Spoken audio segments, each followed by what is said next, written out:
Vous êtes sur Midi 1, vous regardez Croissance Verte et merci de nous rester fidèles. Aujourd'hui, nous allons à la découverte de la commune de Port-Bouët, au sud d'Abidjan. Sur place, la pollution plastique menace non seulement la beauté des plages, mais aussi la biodiversité marine et la santé publique. Cependant, grâce aux efforts de l'association Ivoire Bien-être, en partenariat avec la municipalité, un espoir se dessine. Nos reporters sont allés voir comment cette organisation transforme les déchets en ressources et sensibilise la population à l'importance de préserver l'environnement. Leur reportage est à suivre dans quelques instants et pour apporter un éclairage complémentaire sur ce sujet, nous sommes avec Monsieur Souleymane Ndiaye, dit Baye Soulé. Vous êtes professeur de SVT, environnementaliste et acteur de développement. Merci d'avoir accepté notre invitation. Merci à vous, c'est un plaisir d'être là.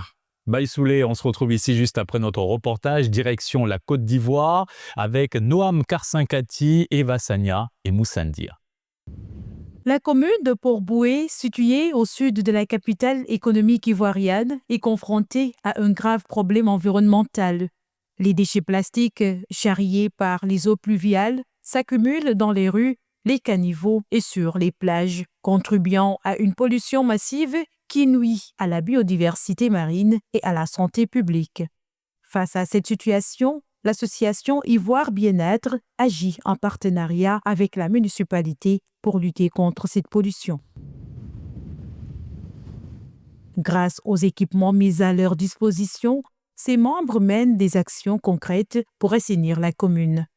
Jacob Kouassi, président fondateur de l'association, est un ingénieur informaticien reconverti dans le domaine environnemental.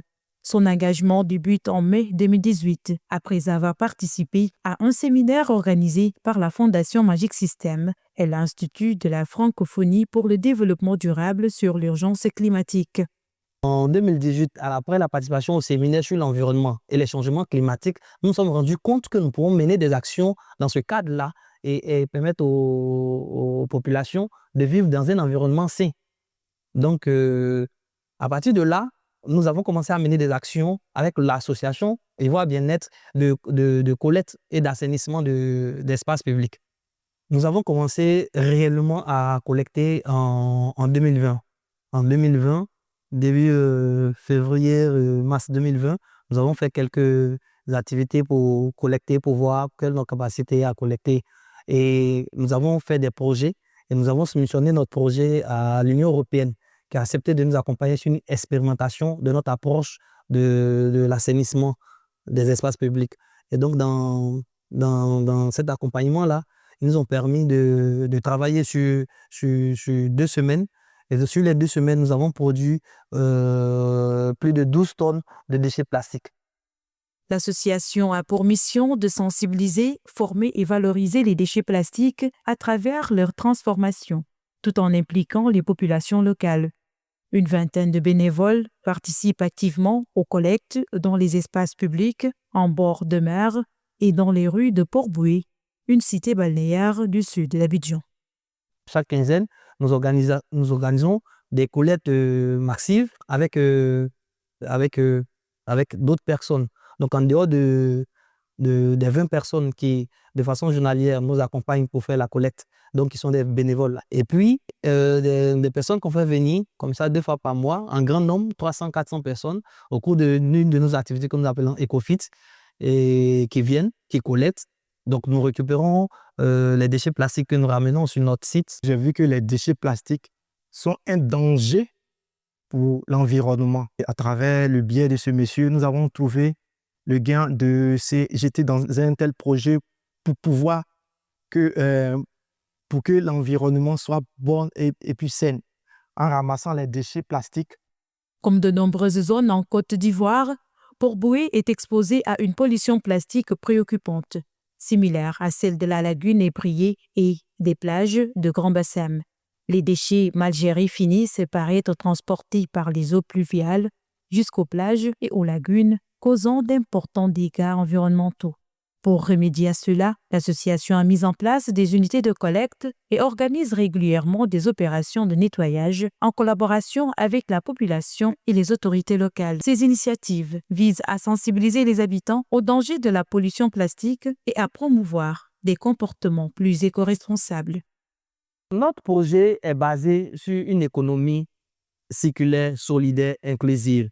Circulaire, solidaire, inclusive parce que c'est le recyclage, donc les déchets vont être revalorisés et remis en consommation. Solidaire parce que toutes les bonnes foi qui veulent venir participer à la mise en place de l'entreprise peuvent participer donc à un crowdfunding pour qu'on puisse mettre en place une entreprise citoyenne qui s'occupe de protéger l'environnement. Inclusive parce que nous faisons de la participation citoyenne. Tous les jeunes gens que nous venons avec eux pour faire la collecte sur les espaces publics sont des jeunes gens qui habitent en face de qui habitent à côté de ces espaces publics et qui habitent en face de la plage. Donc, ils sont intéressés, on leur apprend que le fait que les déchets là, soient dans la nature est un danger pour notre environnement. Et derrière, en venant collecter, ils descendent avec des per diem à raison de 2000, 3000 francs CFA par jour qui leur permettent de se nourrir et de faire face à leurs charges quotidiennes. 5 ans après la création de l'association, Jacob Kouassi réalise que pour assurer la pérennité des activités, il faut aller plus loin. Il décide donc d'orienter l'association vers le recyclage des déchets plastiques en fibres textiles. Ce projet novateur vise non seulement à réduire la pollution, mais aussi à créer une activité économique durable et rentable. Pour financer cette initiative, il envisage la création d'une entreprise capitale participative impliquant la communauté locale. Je suis en stage au groupe de recyclage pour pouvoir faire un rapport de stage, pour pouvoir soutenir le BTS en logistique. Je ne gagnais pas de stage jusqu'à ce que l'information me parvienne que le groupe recyclage cherche des stagiaires et des employés. Et donc, ça m'a permis d'avoir un stage et aussi de rendre la plage de la Côte d'Ivoire propre. Le thème de mon rapport de stage est le projet de mise en place d'unités de transformation des déchets plastiques. Grâce à son partenariat avec la mairie de Port-Bouët, l'association s'est fixé un objectif ambitieux. Débarrasser 45 km du littoral des déchets plastiques, elle permet également aux étudiants en fin de cycle de réaliser des reportages de fin d'études, notamment pour l'obtention du brevet de technicien supérieur BTS ou encore des stages de renforcement de capacité. Donc, on doit être courageux, c'est tout. Sinon, peut-être comme ça, les gens achètent déjà. Ils nous contactent pour acheter, on dit on ne donne pas. Et comme arrivé, je vais vous montrer dans mon WhatsApp, vous allez voir les commandes, des trucs. Depuis le Nigeria, on nous appelle. On fait réunion de ça. Ils vont venir même encore, ils vont venir visiter. Mais nous, on ne veut pas vendre comme ça. Ben, si tu as vendu comme ça, tu es comme le cultivateur. Et puis, quelqu'un va venir acheter ton cacao pour aller vendre. Et puis, toi, tu es pauvre, et puis lui, il est riche. Notre objectif, c'est de mettre à court terme en place une entreprise de transformation de ces déchets plastiques en granulés, voire en pulpe textile pour faire des tissus. Nous disposons déjà d'un entrepôt de 2000 m² dans la commune de Port-Bouët, à Gonzagueville. Et c'est sur ce site-là que nous stockons notre jugement. C'est sur ce site-là que nous stockons notre collecte. Et nous envisageons trouver des machines de transformation de ce jugement-là en granulés. Jacob Kouassi prévoit de structurer son projet en 2 étapes. Premièrement, la production de granulés plastiques. Première étape du recyclage, nécessitant un investissement de 35 millions de francs CFA. Deuxièmement, la transformation des granulés en fibres textiles, notamment en polyester, avec un budget estimé à 115 millions de francs CFA. L'association a déjà signé un protocole de collaboration avec le Bureau du Québec en Côte d'Ivoire pour un projet de recyclage. À travers cette expérience, elle espère convaincre d'autres partenaires de soutenir ce métier vert à la fois rentable et protecteur de l'environnement. C'est vrai, c'est beau. Les gens ils viennent pour faire une collecte, ils viennent pour assainir, mais après, il faut qu'ils puissent se rafraîchir. Après, il faut qu'ils puissent manger un tout petit peu. Donc, on a besoin de moyens financiers pour assurer la continuité et la pérennité de notre activité, qui est de assainir les espaces publics. Donc, on dit, les déchets qu'on collecte, donc les jugements qu'on fait à la fin de l'assainissement, de l'opération coup de balai qu'on fait avec tout le monde, est-ce qu'on ne peut pas valoriser ces déchets-là pour trouver des moyens pour aider ces personnes qui font l'activité avec nous? Donc, créer de l'emploi, créer des activités économiques. L'avenir de la commune de Port-Bouët dépend en grande partie du succès de ces initiatives. En poursuivant ces actions de sensibilisation et en renforçant les infrastructures de gestion des déchets, l'association Ivoire Bien-être prouve qu'une lutte efficace contre la pollution plastique est possible. Mais la réussite de ce combat nécessite l'engagement des autorités locales, des associations et de toutes les populations pour préserver un cadre de vie sain et durable. Nous sommes de retour sur le plateau de Croissance Verte avec M. Baïsoulé Souleymane Ndiaye, professeur de SVT, environnementaliste et acteur de développement. Monsieur Ndiaye, quel enseignement peut-on tirer de cette initiative de l'association Ivoire Bien-être en termes d'économie circulaire et de lutte contre la pollution plastique? Oui, en fait, c'est des activités qui sont louables, je vais dire, hein, parce que ça montre que l'Afrique a des ressources. Toute cette jeunesse-là qui parvient à donner sa participation au projet de société africaine, c'est-à-dire lutter contre la pollution, notamment le plastique, en mettant des initiatives, en s'organisant à travers des associations, en essayant de développer les métiers verts. Je pense que ça, c'est déjà quelque chose de bien. Maintenant, il faut comprendre un peu le contexte, enjeu, pollution, déchets plastiques. Le plastique a été un problème lorsqu'il a été créé. Et un problème, on ne le déplace pas, on essaie de le gérer.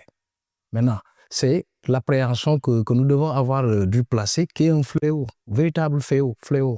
Donc, on parle de 2 milliards de tonnes de déchets l'année dernière. En parlant de ce fléau, vous avez évoqué l'étude de marque avant cette émission. De quoi s'agit-il? En fait, l'étude de marque, ça permet à ces organisations, ces associations de pouvoir faire un plaidoyer, en quelque sorte. C'est-à-dire, il y a des pollueurs, il y a des entreprises, des capitalistes qui ont voulu quelque chose de moins rentable, de plus rentable par rapport à leur business. Et qu'est-ce qu'ils ont fait?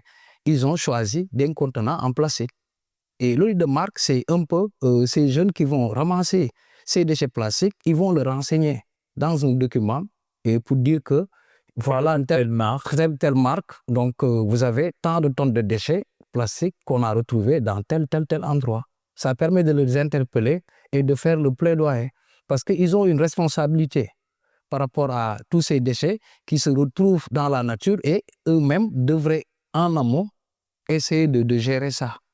En parlant de responsabilité d'un point de vue individuel lors de ce genre d'initiative, quel rôle joue l'engagement des communautés locales pour la réussite de ces campagnes de nettoyage sur les plages? Oui, parce qu'en fait, il a évoqué quelque chose de hyper important, c'est l'inclusivité, la participativité. C'est-à-dire que les communautés doivent savoir que ces plages, cet espace, cet environnement nous appartient. Et l'environnement nous donne, et c'est à nous de le donner aussi en le préservant. Donc ça, c'est hyper important. L'autre aspect, c'est-à-dire qu'il y a l'aspect économique, en fait, par rapport à ce qu'il a évoqué en parlant de l'économie circulaire. Et la ressource, elle est presque gratuite. Presque gratuite, on peut dire à la limite. Sensibilisation, formation et valorisation des déchets plastiques, quels sont les principaux avantages et impacts de cette approche? Oui, la sensibilisation, elle est bonne. Parce qu'en fait, une personne qui connaît, il agit directement. Ça, c'est hyper important. Il faut d'abord sensibiliser. C'est la première étape. Sensibiliser, conscientiser. Maintenant, après, il faut renforcer, comme vous le dites, toutes ces personnes-là, des capacités à pouvoir être dans le contexte de la mondialisation, c'est-à-dire pouvoir trouver des opportunités en ces problèmes, notamment les déchets plastiques. La pollution plastique est une problématique majeure avec des conséquences environnementales graves. On l'a vu dans ce reportage. Selon vous, quelles sont les solutions les plus efficaces pour y remédier durablement? Oui, plus durablement, je veux dire, ça va devenir assez compliqué. Parce qu'en fait, nous, quand on a fait des recherches sur ça, on a pu trouver que déjà, le problème est assez énorme.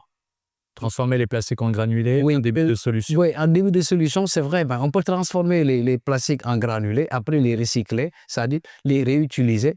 Mais au finish, en fin de circuit, on l'utilise combien de fois le plastique? 4 fois. Donc, le plastique peut être recyclé un nombre de 4 fois. Et si on intègre les scientifiques, et comme disaient certains, la recherche-action, on verra que le plastique est devenu un problème lorsqu'il a été créé. Et actuellement, comme vous l'avez dit au début de l'émission, c'est en train de bouleverser la biodiversité. Donc, on a regardé tous le film Les Mutants. Et donc, c'est un peu pour interpeller les gens, pour nous dire que les phytoplanctons, qui sont les micro-organismes qui sont à la base même de la chaîne alimentaire, sont en train d'être bouleversés. Au Sénégal, il existe une loi interdisant les emballages plastiques, mais dans les commerces, beaucoup utilisent encore ces sachets. Selon vous, qu'est-ce qui justifie cela? Oui, en fait, au Sénégal, je vais dire que, comme en Afrique, il y a des contextes qui font que c'est assez difficile. Parce qu'en fait, il y a cette loi. C'est vrai que les acteurs se sont battus pour avoir cette loi, mais après, ils ont vu qu'il y a eu des failles.